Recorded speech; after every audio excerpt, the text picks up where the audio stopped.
এটা দোষী ফাঁসি দিয়া দোষী হয় ফাঁসি কাক দি ফাঁসি কাক আৰু মোৰ নিজকে দিম ফাঁসি কি পাগলামি কৰি আছ তই এইবোৰ কচোন কি হৈছে হয় মই পাগল মই একো সহ্য কৰিব নোৱাৰো মানে মানে আপুনি শুনা নাই নাই তো কিনো হ'ল কোৱাচোন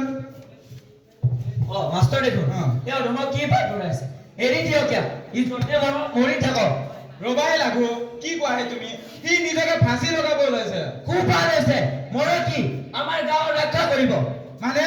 মই একো বুজা নোৱাৰো ভালে বুজাই দেচোন খুব সেইদিনাৰ কথা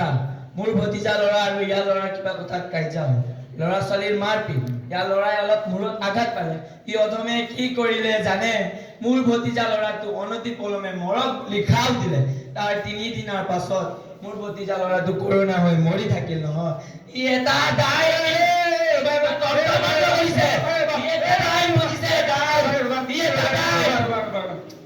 এইটাও কেনে কথা কৰোণাতে মৰিছে বান্ধাৰ কথা উঠিতো আৰে মাত্ৰ বাবু আপুনি একো নাজানে এক সপ্তাহ আগৰ কথা মনে হয় গৰু ইয়াৰ পথাৰত সোমাইছে ই কি যাদু কৰিলে পিছদিনাখন পৰা গৰুতে একো নোখোৱা হ'ল ডাক্তৰ আনিলে নাই একো নহল দুদিনৰ পাছত হালৰ গৰুটো মৰি থাকিল নহয় ইয়াৰ খাও পালে আৰু কাৰো উপায় নাই মাৰিম মই ইয়াৰ খাও পালে কাৰো উপায় নাই এটা আইন নহয় দেখোন এতিয়া গুৱাহাটীৰ পৰা আহি আছে নেকি হয় ছাৰ আপোনালোকৰ কেনে ভালে এই বান্ধাৰ কি হয় গাঁৱৰ ৰাইজে ডাইনী বুলি প্ৰমাণ কৰিছে ডাইনী কি কোৱা আজি মই 10 বছৰ ধৰি গুৱাহাটীত থাকি আহিছো তাত দেখোন কোনো ডাইনী নোলায় ডাইনী কি গাঁৱতহে ওলাই নেকি তোমালোকে এজন সাধাৰণ মানুহক কেনেকৈ ডাইনী সজাই পেলালা পাইনি হয় কথা তই কি কৰিছ তোৰ ঘৰৰ মানুহজনী মৰু মৰু অৱস্থা সোনকালে হস্পিটেললৈ যা বেয়া হ'ল বেয়া হ'ল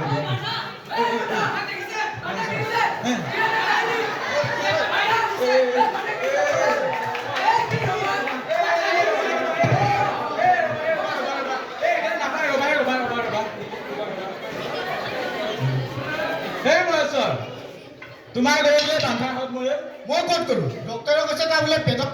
বান্ধাৰ পথাৰৰ কেঁচা ধান বেছিকৈ খোৱাৰ বাবে মোৰ গৰু গেছ হৈ মৰিল হে ৰাঘু তুমি দেখোন কৈছিলা মোক মহেশ্বৰৰ গৰু বান্ধাৰ হাত মৰিল মই ক'ত কৰো মানুহবোৰে কয় এইটো হ'ল সুপাৰষ্টিচিয়াছ ৰিউমাৰ আৰু সুপাৰষ্টিচিয়াছ যেতিয়া এক লগ হয় তেতিয়াই আমাৰ সমাজত জন্ম হয় টিউমাৰ মানে অন্ধবিশ্বাস উৰা বাতৰি আচ্ছা লাগু দা এতিয়া তই কচোন এই বান্ধাৰ ঘৰত যে মানুহজনী মৰু মৰু অৱস্থা তাইক বাৰু কোনে খাও দিলে বান্ধাৰ যদি এজন সঁচাই ডাইনীয়ে হয় সি বাৰু নিজৰ ঘৈণীয়েকক এনেকুৱা অৱস্থা কৰিবনে হয় দিয়া নৰেশ ভুল আমাৰে এই কি বুলি ক'লা ৰিউমাৰ নে টিউমাৰ এই ৰিউমাৰ গৈ টিউমাৰ হ'ল এনে এজন সাধাৰণ মানুহক আমি ডাইনী সজা মানসিক ৰোগত ভোগালো বল দেখিলে ৰাইজ এতিয়া আমি বৈজ্ঞানিক যুগত বাস কৰো আমাৰ হাতে হাতে স্মাৰ্টফোন ইন্টাৰনেট হোৱাটছআপ ইনষ্টা কিন্তু আমি বান্ধাৰ দৰে এজন সাধাৰণ মানুহক মানসিক অশান্তিত ভোগাইছো কাৰণ আমাৰ মানসিকতা মানে আমাৰ বুদ্ধিটো স্মাৰ্ট হোৱা নাই ৰিউমাৰ হ'ল আমাৰ গাঁৱৰ টিউমাৰ মানে অন্ধবিশ্বাস যেতিয়ালৈকে আপোনালোকে কোনো এটা কাম নিজ চকুৰে দেখি প্ৰমাণ কৰিব নোৱাৰে তেতিয়ালৈকে বিশ্বাস নকৰিব মানুহ হিচাপে জীয়াই থাকিবলৈ সকলোৰে অধিকাৰ সেয়েহে আমি পঢ়া শুনাত মন দিব লাগিব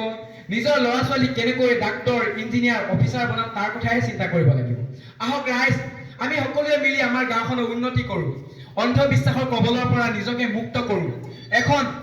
স্বচ্ছ আৰু সুস্থ সমাজ নিৰ্মাণ কৰোঁ এখন স্বচ্ছ আৰু সুস্থ সমাজ